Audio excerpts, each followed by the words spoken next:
Abra sua Bíblia do livro de Atos dos Apóstolos, capítulo 16.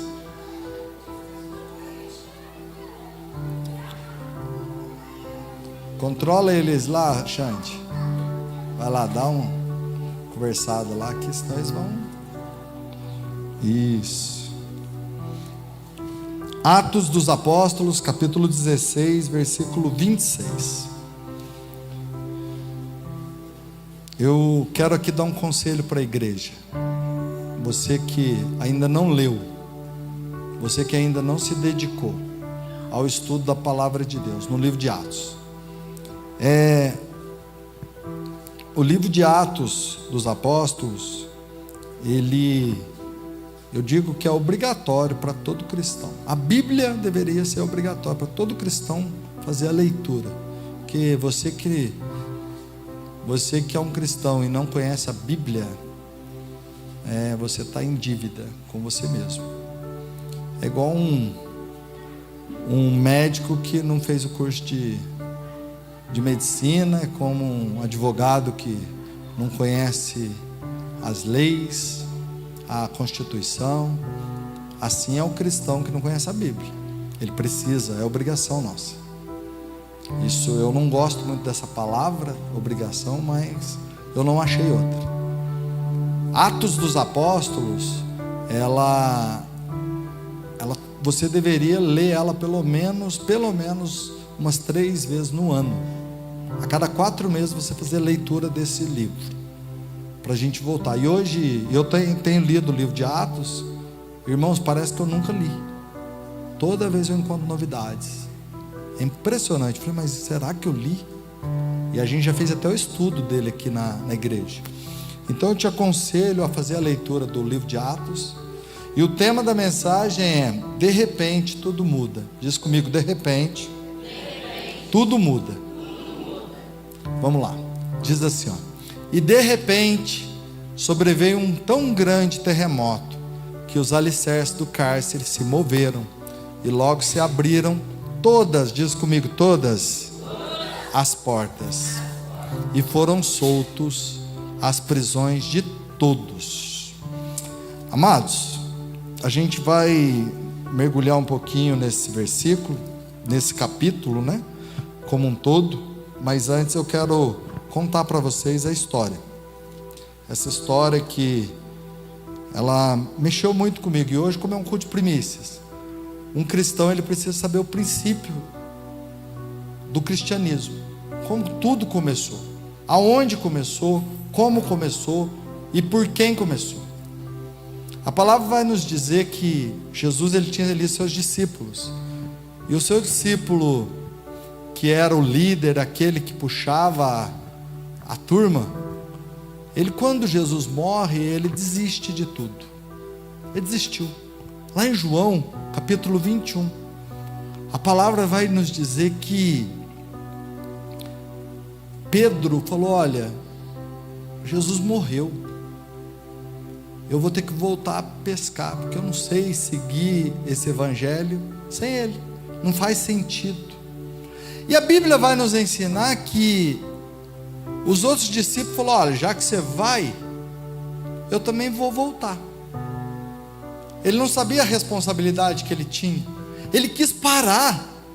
Pedro decidiu parar. Pedro falou: eu não vou continuar esse ministério que eu passei do lado de Jesus durante quase 3 anos, sem ele eu não consigo dar continuidade. Eu vou desistir, eu vou voltar a pescar. E ele volta a pescar. Ele, João, Tiago e os outros discípulos, num barco. E Jesus, ele aparece para eles. E Jesus o vê. Pedro estava nu, envergonhado. Jesus falou: olha eu aqui. Lança a rede de lá. Eles viveram o que eles tinham vivido há 3 anos atrás, lá no lago de Genezaré. Pedro falou: olha, eu estou vivendo um déjà vu. Eu já vivi esse dia, recebendo a ordem de Jesus, mas agora ele morreu E quem é ele? É um fantasma? Não, é o próprio Jesus. E Jesus chama eles para praia. Quando eles chegam na praia, Jesus fala: sou eu. E eles não estavam acreditando que era Jesus. Tomé fala: Senhor mesmo, deixa eu vir, eu preciso tocar. Está aqui. Tomé, eu gosto tanto de você, cara, mas mais bem-aventurado é quem não viu e creu. Mas eu te dou um desconto, você é incrédulo ainda. Você precisa ver para crer. Mas mais bem-aventurado é aquele que não viu e creu no Filho de Deus. Pedro, cara, o que está acontecendo com você, cara? Você viu todos os milagres e você voltou a pescar. Envergonhado, ele fala: galera, eu como um líder desapontei Jesus, desapontei vocês, e nós não deveríamos estar aqui no mar, nós deveríamos estar em terra pescando almas. Então vamos mudar. Eu quero te dizer algo: Deus, Ele te dá uma segunda chance. Jesus, Ele te dá uma segunda chance, Ele me dá uma segunda chance. E Ele está falando que ainda dá tempo. Ainda dá tempo. Que o ministério que Deus te deu, o que Ele te entregou nas tuas mãos, é para você fazer para o reino dEle. E quando Pedro recebe aquela informação, aquilo comove ele, ele volta e ele vai para Jerusalém. E ali ele começa a quebrar tudo. A Bíblia vai dizer que já no primeiro dia mais de 3.000 almas se rendem a Jesus. Irmão, quem tem a unção, não chega, o negócio muda. E ele começou a pregar, e o Sinédrio falou: opa, mas peraí, Cristo morreu, mas o cristianismo não. E Jerusalém começa a se converter ao cristianismo de uma forma avassaladora. A Bíblia vai dizer que a sinagoga se enchia, aonde eles chegavam, eram pessoas, eram multidões sendo curadas, eram multidões recebendo. Pedro olhava e falava: olha, dinheiro eu não tenho, prata eu não tenho, ouro eu não tenho, mas o que eu tenho eu te dou, levanta e anda. Hoje em dia está diferente. Hoje em dia está assim: eu não tenho levanta e anda, mas eu tenho dinheiro, vou lá, vai lá na farmácia, vai lá nisso, vai lá, a igreja está cheia de dinheiro hoje, mas aonde está o levanta e anda? Nós precisamos voltar a viver pela fé. Nós precisamos fazer uma nova reforma. Martim Lutero, quando ele viu que o justo viverá, ele entendeu o que é o cristianismo de verdade. E naquele momento, queridos, Pedro começa a crescer e levanta o Sinédrio. Saulo, lá em Jerusalém, aos pés de Gamaliel, crescendo no entendimento, mas nada na graça. A Bíblia vai dizer que Saulo perseguia, Saulo era um dos perseguidores. E um dia, a caminho de Damasco, para matar os cristãos, ele vê uma luz, ele cai, e ali ele ouve: Saulo, Saulo, por que me persegues? Como é a ti lutar contra os aguilhões? Saulo, ele fala: sou eu. Quem está falando? É o Jesus, a quem você persegue. Mas eu tenho algo. E ali a palavra do Senhor vai falar que Saulo, ele vai à casa de Judas. Ananias está esperando ele, ora por ele, as escamas caem, ele volta a ver. E esse homem, a quem Deus o chama, ele recebe um comando para ele ir para Jerusalém. Ele chega em Jerusalém, ele não é bem aceito. Ele fica 3 anos na Arábia estudando. E a Bíblia fala que quem revelou a ele não foi a carne nem o sangue, foi o próprio Jesus. Lá no livro de Gálatas fala esses 3 anos que ele ficou na Arábia. E ele volta para Jerusalém, ele é expulso. A Bíblia fala que ele foi expulso, ele foi apedrejado. Ele volta para a cidade de Tarso. E logo que ele sai de Jerusalém, acontece algo. A igreja vive em paz. E ele já era convertido. Ele fica durante 14 anos em Jerusalém, em Tarso. Um homem recebe uma incumbência de ir pregar na Ásia, em Chipre, Coríntios, na Grécia. E a Bíblia vai dizer que os apóstolos, os servos de Deus, jejuavam, oravam, entregavam a sua vida, consagravam a Deus, e Deus revelava para onde eles tinham que ir. E a Bíblia fala que, no livro de Atos dos Apóstolos, separa para mim Barnabé e Saulo. Barnabé vai até a cidade de Tarso, convida Saulo para essa viagem, primeira viagem missionária. Saulo desce com ele, os dois vão durante alguns anos pregar a palavra de Deus, e diz que Paulo pregava com uma eloquência. Diz que por onde ele passava, pessoas aceitavam Jesus, e olhavam, mas não era aquele que perseguia, agora ele está ganhando almas para Jesus. É assim que Jesus faz. E ele volta da sua primeira viagem. Quando ele chega em Jerusalém, começa a entrar nas partes de doutrinas dos judeus. Falava, quem que tem que ser circuncidado? São os judeus, mas agora os novos cristãos, porque Paulo está ganhando os gentios. E aqui eu faço uma pausa. A Bíblia fala que ele veio para os seus, mas os seus o rejeitou. Então, nós, de tabela, recebemos Jesus.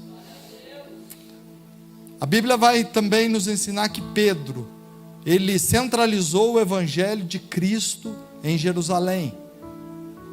Ele, de alguma forma, ele foi bairrista, cuidando de Jerusalém. Então nós temos ali os judeus cristãos, e ali a gente tem a linhagem pedrina. Mas também nós temos uma linhagem, chama linhagem paulina, que vem para os gentios. E Deus sabia que para poder salvar os gentios, não dava para ser com Pedro, tinha que ser com um doido como Paulo. E Paulo se levanta, ele faz essa primeira viagem com Barnabé, e ele vai até aonde tinha que ir. Mas um dia, e aqui logo mais a gente entra na palavra do Senhor. A palavra vai dizer que Barnabé e Saulo se reúnem, recebe uma ordem, fala, olha, vocês precisam voltar. E Paulo, ele dá uma ideia para Barnabé. Ele fala, Barnabé, a gente precisa voltar para ver como estão os nossos irmãos, como que está a doutrina. A gente precisa entender como que está o cristianismo, porque existe uma luta muito grande, porque os judeus ortodoxos, eles não estão deixando o cristianismo crescer naquele lugar, e a gente precisa ir lá confrontar, ajudar, dar suporte, dar estrutura. Então vamos fazer isso.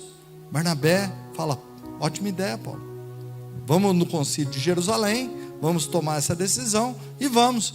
E Pedro e toda a cúpula dos apóstolos dão um ok, e ali saem os dois. E de repente Barnabé fala, olha, eu estou com vontade de chamar João Marcos, porque João Marcos é útil para a gente.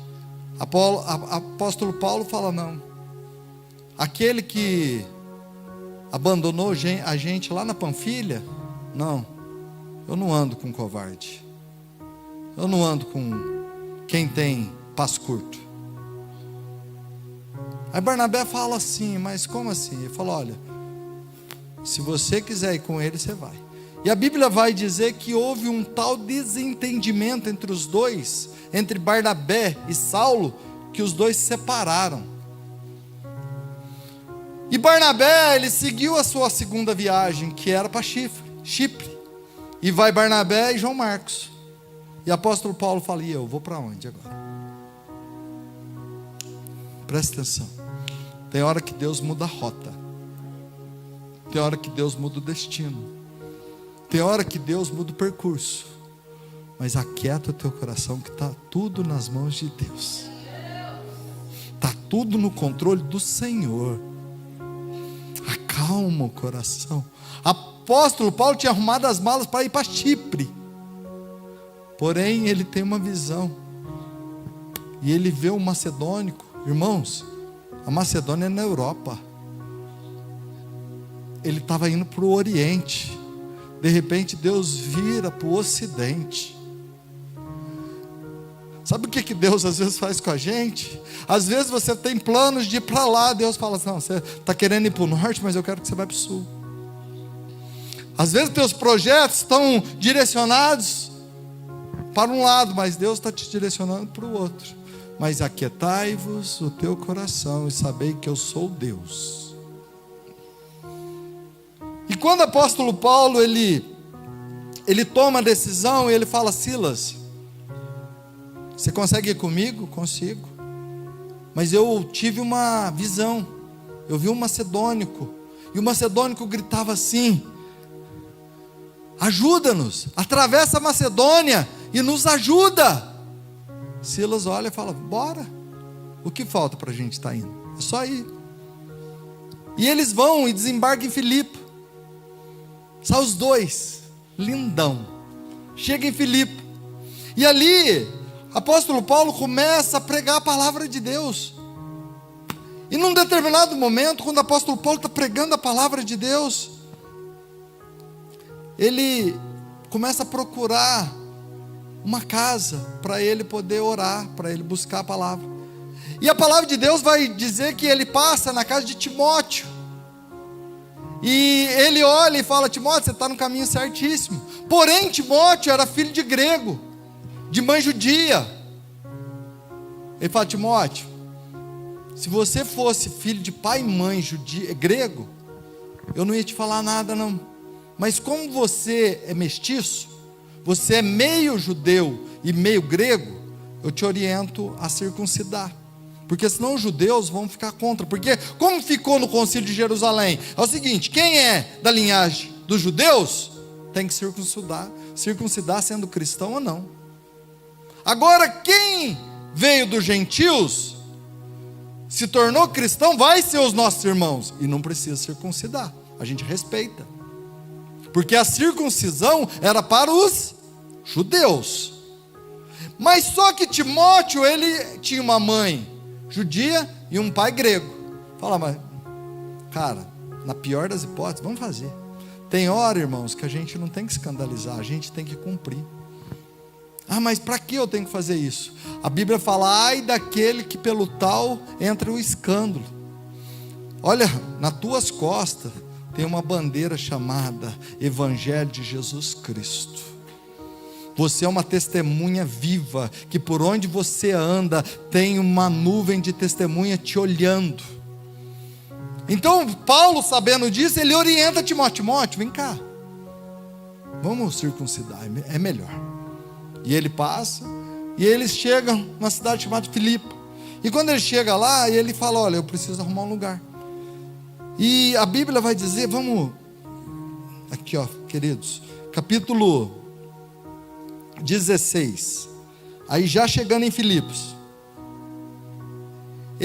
a Bíblia vai dizer, versículo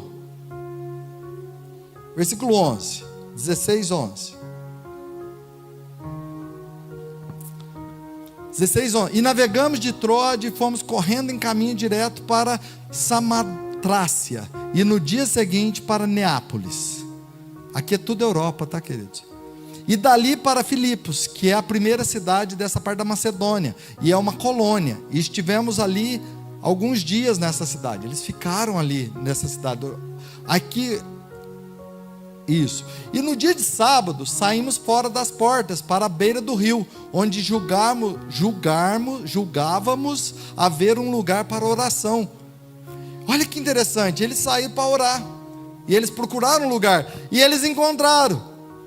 E assentamos nós e falamos às mulheres que ali se ajuntavam. Eles olharam e falaram, mas tem um lugar, tem. Olha o 14. E uma certa mulher chamada Lídia, vendedora de púrpura da cidade de Tiatira, que servia a Deus, nos ouvia. E o Senhor lhe abriu o coração para que estivesse atenta ao que Paulo dizia. Apóstolo Paulo começou a pregar para elas naquela casa de oração. E ela já era uma mulher que estava buscando a Deus. Ela era serva de Deus. E quando Paulo começa a pregar, a Lídia se converte. Ela aceita, ela era uma empresária do ramo de púrpura. E ela reconhece Jesus como Salvador. A primeira pessoa que se rende a Jesus nessa primeira viagem. E ali o Senhor é estratégico. Ele já sabia que aquela mulher, ela ia articular e ia ganhar outras almas para Jesus naquele lugar. E olha o que diz: entrai, e olha o que ela fala. Depois que, volta no 15. Não, no 14, por favor, 14. E que servia a Deus, nos ouvia, e o Senhor lhe abriu o coração para que estivesse atento ao que Paulo dizia. Então Paulo estava pregando. No 15, ela aceitou. Depois que foi batizada, ela e a sua casa nos rogou, dizendo: se haveis julgado que eu seja fiel ao Senhor, entrai em minha casa e ficai ali. Ela deu hospedagem a eles. E eles ficaram constrangidos. Eles ficaram muito constrangidos com isso. No 16. E aconteceu que, indo nós à oração, nos saiu ao encontro uma jovem. E aqui, irmãos, ela foi batizada, ela aceitou Jesus e ela reconheceu. E todos os dias que ele saía da casa de Lídia, ele passava pelo rio e ali tinha uma mulher. E essa mulher, ela era tipo uma pitonisa. Ela tinha o dom de revelação. Ela tinha o dom de revelar o futuro das pessoas. Mas aqui eu quero te chamar a primeira atenção. Aqui é muito importante você vir nisso. Vamos lá no versículo 16, isso. Essa mulher, a primeira coisa, diz comigo, primeira coisa, eu preciso entender que elogios acomodam. Então tenha muito cuidado, que às vezes o diabo ele quer te paralisar. E uma das estratégias que ele usa é o elogio. Apóstolo Paulo, ele passava perto dessa mulher e ela começava a elogiar ele. Irmãos, mas peraí, quem que gosta de receber elogio aqui? Todo mundo, né? Mas espera aí, aqueles apóstolos, eles se davam bem com a crítica, mas não gostavam de elogio, não. E eu fiquei pensando, falei, mas o que ela falou não foi errado. E como que ele entendeu que era o Satanás que estava falando com ele? Olha o que ela diz. E aconteceu que, indo nós à oração, ele estava indo, saiu ao encontro uma jovem que tinha um espírito de adivinhação, a qual, adivinhando, dava grande lucro a seus senhores. Irmãos, presta atenção. Como eu falei, eu sou de um tempo que era vergonha. Eu com o Eber, a gente cresceu junto no reino de Deus. Ele é mais velho que eu, 5 anos, né? Nós crescemos e era vergonha falar que era crente, não era? Era vergonha.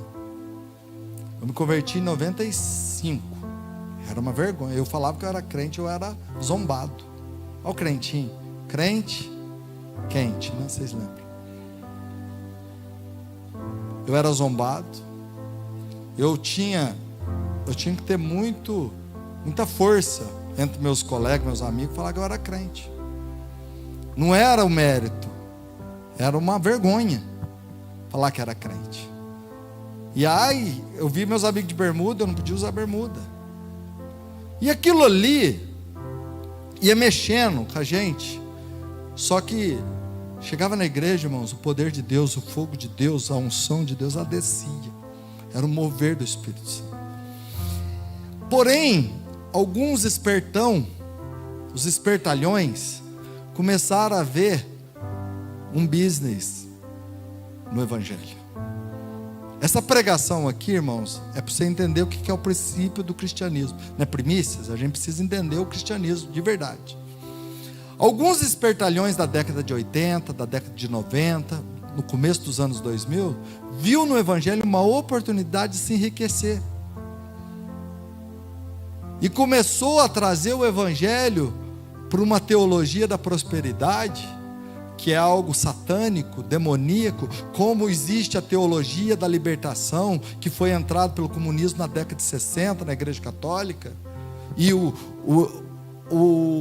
que eu acabei de falar, a teologia da prosperidade, que entrou na década de 80, 90, Isso trouxe para as pessoas algo que chama atenção. Mas eu vou para a igreja, em vez de eu mudar de vida, eu mudo a minha conta bancária. E começou as pessoas a se enriquecer do evangelho de forma ilícita, usando a palavra de Deus em seu benefício próprio.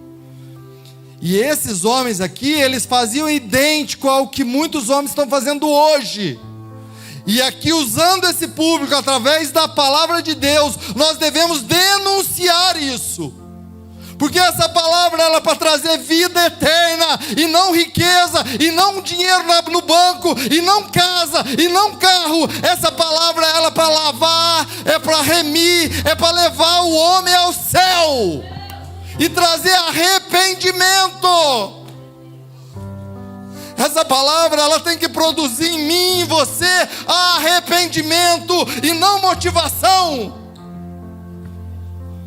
Nós temos que entender que como aqueles homens recebiam lucros, existem homens nos dias de hoje recebendo lucros através de vantagem. Mas o apóstolo Paulo, ele tinha discernimento. E eu tenho pedido a Deus nessa igreja que nós tenhamos o espírito do discernimento. Que Deus te dê o dom do discernimento. Que Deus te dê o dom do discernimento, queridos. Que você tenha discernimento em saber o que vem de Deus e o que não vem de Deus. Porque tem coisas que vêm fantasiado de um elogio, mas por trás existe Satanás. E às vezes tem coisas que vêm nu e cru, como uma crítica, e é Deus falando e você rejeita. Porque aprendemos a ser uma geração superficial, que não consegue ter encontro com a verdade. Mas quem te liberta é a verdade, quem te liberta é a palavra, quem te lava é a palavra. Se você crê nisso, aplauda o Senhor.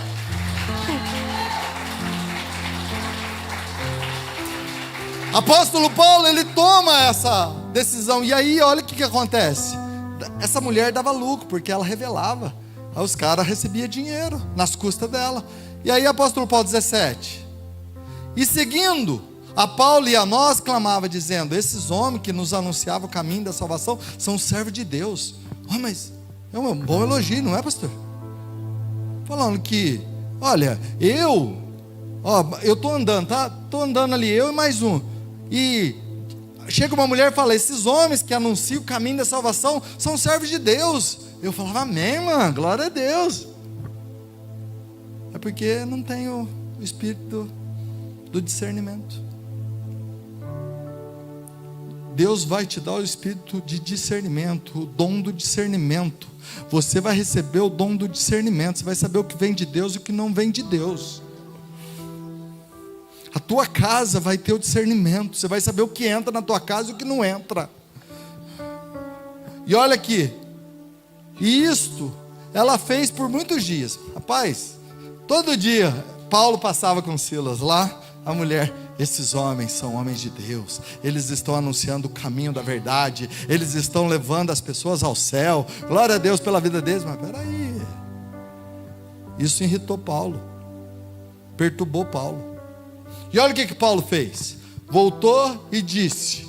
Ele só olhou para ela, falou para ela. Voltou e disse ao Espírito: em nome de Jesus Cristo, eu te mando que saia dela. E na mesma hora a mulher foi liberta. Olha a autoridade do homem. Porém, quando ele fala isso, ele arruma um problema. Não foi com o inferno, não. Não foi, não. Foi com o sistema. Aí o negócio ficou estreito para ele. A Bíblia vai dizer, queridos, que aqueles homens falaram assim: oh, minha filha, eu não precisava trabalhar, não. Essa mulher me dava dinheiro. Ela era um canal de bênção na minha vida. Ela era um canal de dinheiro na minha vida. E você tirou. Tirei. E agora? Eles achavam, ele estava na Europa. Eles achavam que ele era cidadão judeu apenas. Que ele tinha cidadania apenas dos judeus. Porém, ele também era um cidadão romano. Eles não sabiam disso. Pegaram Paulo, irmãos, mas deram um couro nele. Mas bateram nele, arrancaram a roupa dele. Vamos no versículo. E vendo seu senhor que a esperança do seu lucro estava perdida, prenderam Paulo e Silas e levaram à praça, à presença dos magistrados. 20. Apresentando os magistrados, disseram: este homem, sendo judeus, perturbaram a nossa cidade. Levantaram uma falácia contra ele. E nos expôs costume que não é lícito receber nem praticar, visto que somos romanos. Olha a falácia. Ainda eles inverteram as coisas. Eles inverteram. E a multidão se levantou unida. Povo unido, jamais será vencido. Contra eles. E os magistrados, rasgando-lhe as vestes, mandaram açoitá-lo. Paulo e Silas entrou no porrete. Apanharam. Será que nos dias de hoje esse evangelho ia combinar com o que a gente está vivendo, irmãos? Para pensar. Irmãos, para onde a gente está indo? Eu estou aqui como líder, como pastor da igreja, para falar onde a gente está indo. Qualquer sofrimento a gente já quer parar. Os dois apanhando, irmãos. Apanhando por quê? Para pensar isso. Olha o que diz. E havendo-lhe dado muitos açoites, lançar na prisão, mandando ao carcereiro que o guardasse com segurança. Versículo 25. O qual aí,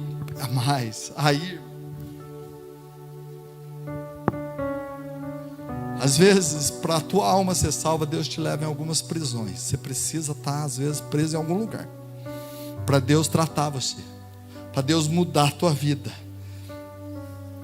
E às vezes Deus, por causa de uma alma, diz comigo, por causa de uma alma, Deus me leva em lugares que jamais eu esperaria.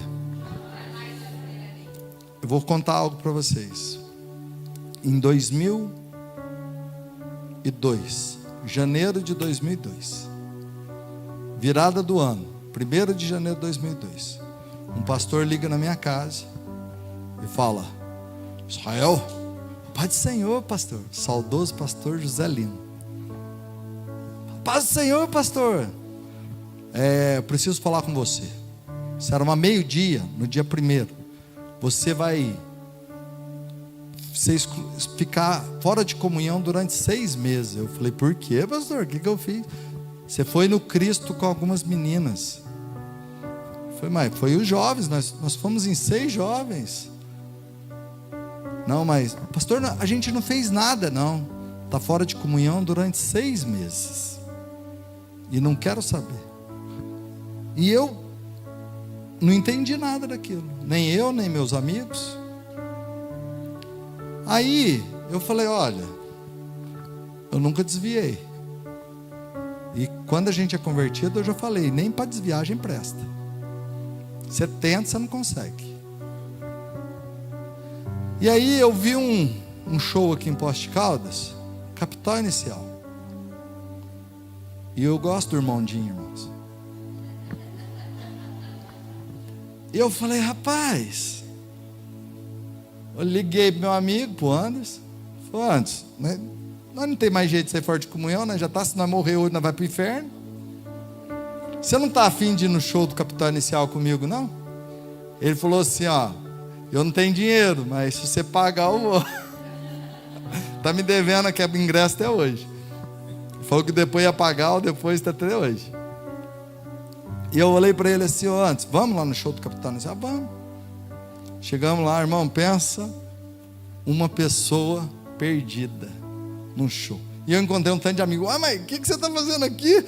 Não estava na igreja? E eu tendo que dar um relatório para todo mundo, né?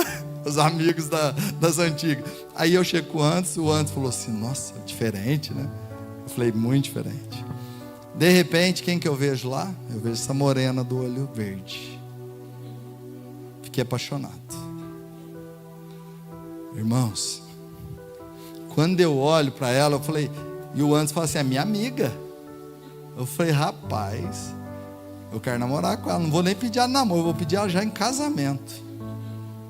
Naquele dia eu conversei com ela, falei com ela. Ela decidiu me dar uma chance. Está me dando até hoje. E naquele dia, Eu falei para ela assim, ó. Ela falou, eu tenho uma viagem marcada. Ela foi viajar para o Paraná. Nós começamos a namorar ali. Ficamos 20 dias, irmão. A gente saiu uns 5 dias antes, né? Eu nunca senti saudade de uma pessoa igual eu senti dela. E ela ficou lá, eu também perdidinha. Eu falo diante de Deus, Rogério, sabe o que eu fiz? Eu sentei e pus meu joelho no chão.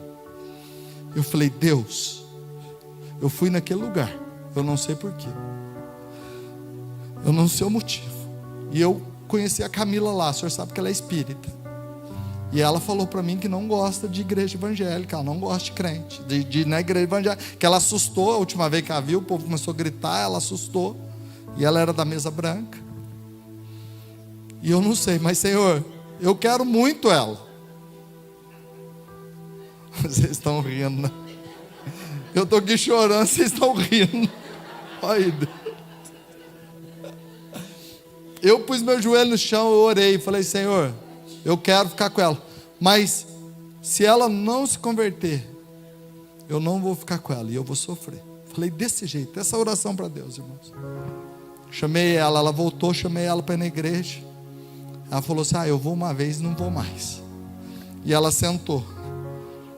Um profeta de Deus levanta e vai até ela, chega para ela e fala assim, lembra, filha, quando você estava no teu quarto e você pediu uma direção e você pediu um caminho, então eu mandei um servo meu lá nas trevas para te buscar, e eu vim aqui para te salvar. E quando o pastor faz o apelo, ela reconhece Jesus, ela aceita Jesus, e Deus mudou a minha rota para poder alcançar a vida da Camila. E hoje, irmãos, eu estou com ela há 22 anos. Eu nunca vi alguém se converter como foi a conversão dela. Eu nunca vi a Camila, nunca, nesses 22 anos que estamos juntos, nunca vi ela falar assim, vamos parar. Muito pelo contrário, ela foi uma força motriz na minha vida. Ela nunca deixou eu parar, nunca. Que por mim talvez eu tinha parado, mas graças a Deus, o que Deus deu para ela, a unção de força, mulher vigorosa, junto comigo. E aquilo ali eu entendi, que da mesma forma que Deus fez com que Paulo fosse para dentro de uma prisão, porque Deus tinha um propósito com aquele carcereiro. Apóstolo Paulo dentro da prisão, machucado, ferido, arrebentado, ele e Silas. Vai, Silas, puxa aí, eu vou cantar, você canta. E os dois começaram a louvar. O clamor da meia-noite, queridos. Olha aqui, qual ordem lançou no cárcere? 25. Perto da meia-noite, Paulo e Silas oravam e cantavam hinos a Deus, e os outros presos escutavam. E de repente, irmãos, quando você tem a oportunidade de murmurar, quando você tem a oportunidade de reclamar, você troca a murmuração, a reclamação pelo louvor, as coisas mudam na tua vida. O que era prisão vira portas abertas, o que era cadeia vira liberdade, o que era algo para poder te trazer derrota vira vitória e vira salvação. A palavra de Deus vai dizer aqui, e de repente, diz comigo, de repente. Sabe o que é de repente? É aquilo que não está planejado, que não está programado e não está na tua cabeça. É o que vai acontecer com vocês, vai acontecer comigo. Deus vai fazer na nossa vida, de repente, que coisa que você não esperava, Deus vai abrir as portas, e de repente, sobreveio um terremoto. O terremoto que acontece no mundo é para destruição, mas o que vem de Deus é para construção. Os alicerces do cárcere se moveram, e logo se abriram todas as portas, não é uma, não é duas, são todas as portas, e foram soltos das prisões todos. Você acha que eles saíram que nem louco? Desesperado? Não, não saíram desesperados. Eles ficaram todos com as portas abertas. E olha lá, versículo 27. Acordando o carcereiro e vendo todas as portas da prisão abertas, tirou a espada e ele quis se suicidar. Cuidando que os presos já tinham fugido. Ele falou, já foi todo mundo, todas as portas abertas, não vai ter nenhum preso mais aqui. E todos estavam lá. De repente, Paulo disse, não te faça nenhum mal, porque todos nós estamos aqui. Fica tranquilo. A gente não veio para te trazer nenhum tipo de situação ruim. A gente veio para te trazer boas novas. E pedindo luz, saltou dentro todo o templo e se prostrou até o pé de Paulo e Silas. E olha o que ele diz. E tirando para fora diz: Senhores, que é necessário que eu faça para me salvar? E olha o que Paulo diz. E eles disseram: crê no Senhor Jesus, será salvo tu e a tua casa.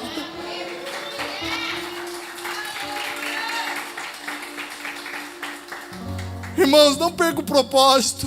Quando você aceitou a Jesus, não foi para enriquecer, não foi para tirar proveito da obra. Quando você aceitou a Jesus, foi para salvar a tua vida e salvar a tua casa e todos que estão perto de você. A prisão vai abrir, o carcereiro será salvo. Aquelas pessoas que você não imagina serão salvas, aqueles que trabalham do teu lado, aqueles que vivem do teu lado, vão ser salvos através da tua vida. E olha aqui, versículo 30, o próximo. Acho que isso, a gente vai seguir. E lhe pregaram a palavra do Senhor e todos que estavam em sua casa. Irmãos, esse carcereiro chamou todo mundo para ir para a casa dele. Você não está entendendo isso aqui. O que esse homem arrumou? Ele falou: vem todo mundo para casa. Aí, 34. E tomando os consigo na mesma hora da noite, lavou os vergões e logo foi batizado, ele e todos os seus. Irmãos, lavou os vergões de Paulo e Silas. Ali eles pregaram a palavra e batizaram todos aqueles presos que ali estavam na casa do homem. Pode ir. E pôs a mesa na sua crença em Deus e alegrou com toda a sua casa. 35. E sendo já dia os magistrados. Aqui, eu quero que você pegue isso aqui. Pegue isso aqui como, sabe, a restituição. Sabe, pessoas que sem querer, ou às vezes querendo, ou por uma situação te humilhou, sabe? A gente passou por isso. Eu acho que todos aqui passaram por isso. Olha o que Deus faz. E sendo já dia, os magistrados mandaram os quadrilheiros dizendo: soltai aqueles homens. Descobrimos, eles não são judeus apenas não, eles são cidadãos romanos.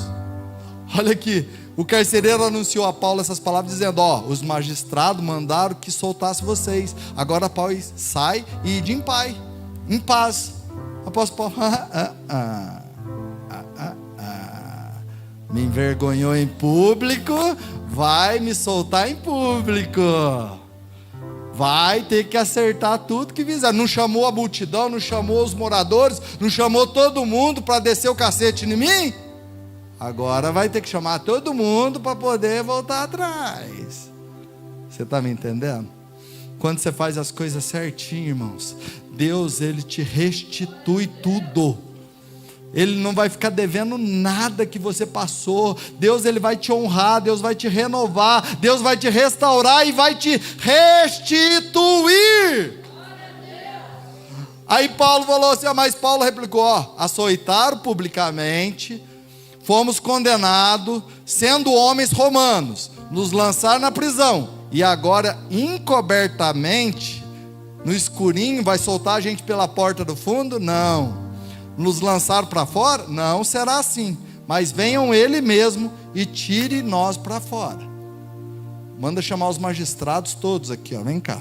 Vocês fizeram a feiura, agora conserta a feiura. E os quadrilheiros foram dizer aos magistrados essas palavras, e eles temeram, ficaram morrendo de medo, ouvindo que eram romanos. 39. Então vindo eles, dirigiram súplicas. Aquele que te humilhou, aquele que te maltratou, você vai ouvir da boca dele: perdão. Porque a tua luta não é contra a carne, a tua luta não é contra o sangue, a tua luta é contra principados e potestades do mal. Isso não é por você, é pela honra e pela glória de Deus. Naquele momento, então vindo eles, dirigiram súplica e tirando-os para fora, pediram que saísse da cidade. E saindo da prisão, entraram em casa de Lídia, e vendo os irmãos, os confortaram, e depois partiram. que eu quero trazer com essa palavra, irmãos? Que o Evangelho, ele não pode ser distorcido, ele não pode sair disso que a gente aprendeu aqui hoje. O Evangelho é para a gente poder seguir a linha da salvação, ganhar almas, ganhar vidas para Jesus, pregar a palavra e viver em comunhão. Então, se você crê nisso, e você entende que o de repente vai acontecer na tua vida, aplauda Ele com toda a alegria do seu coração.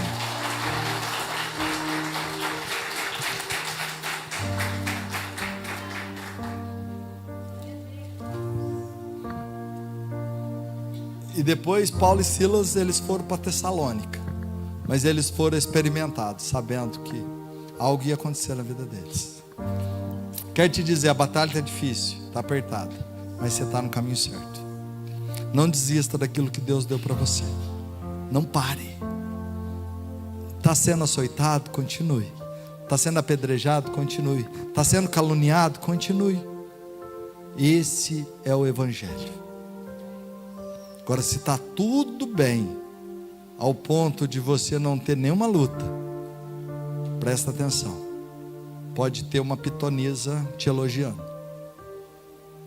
E por trás dessa pitonisa existe um demônio. Cuidado. Nós somos resistência. A igreja é resistência. A igreja luta. E essa é a verdadeira igreja.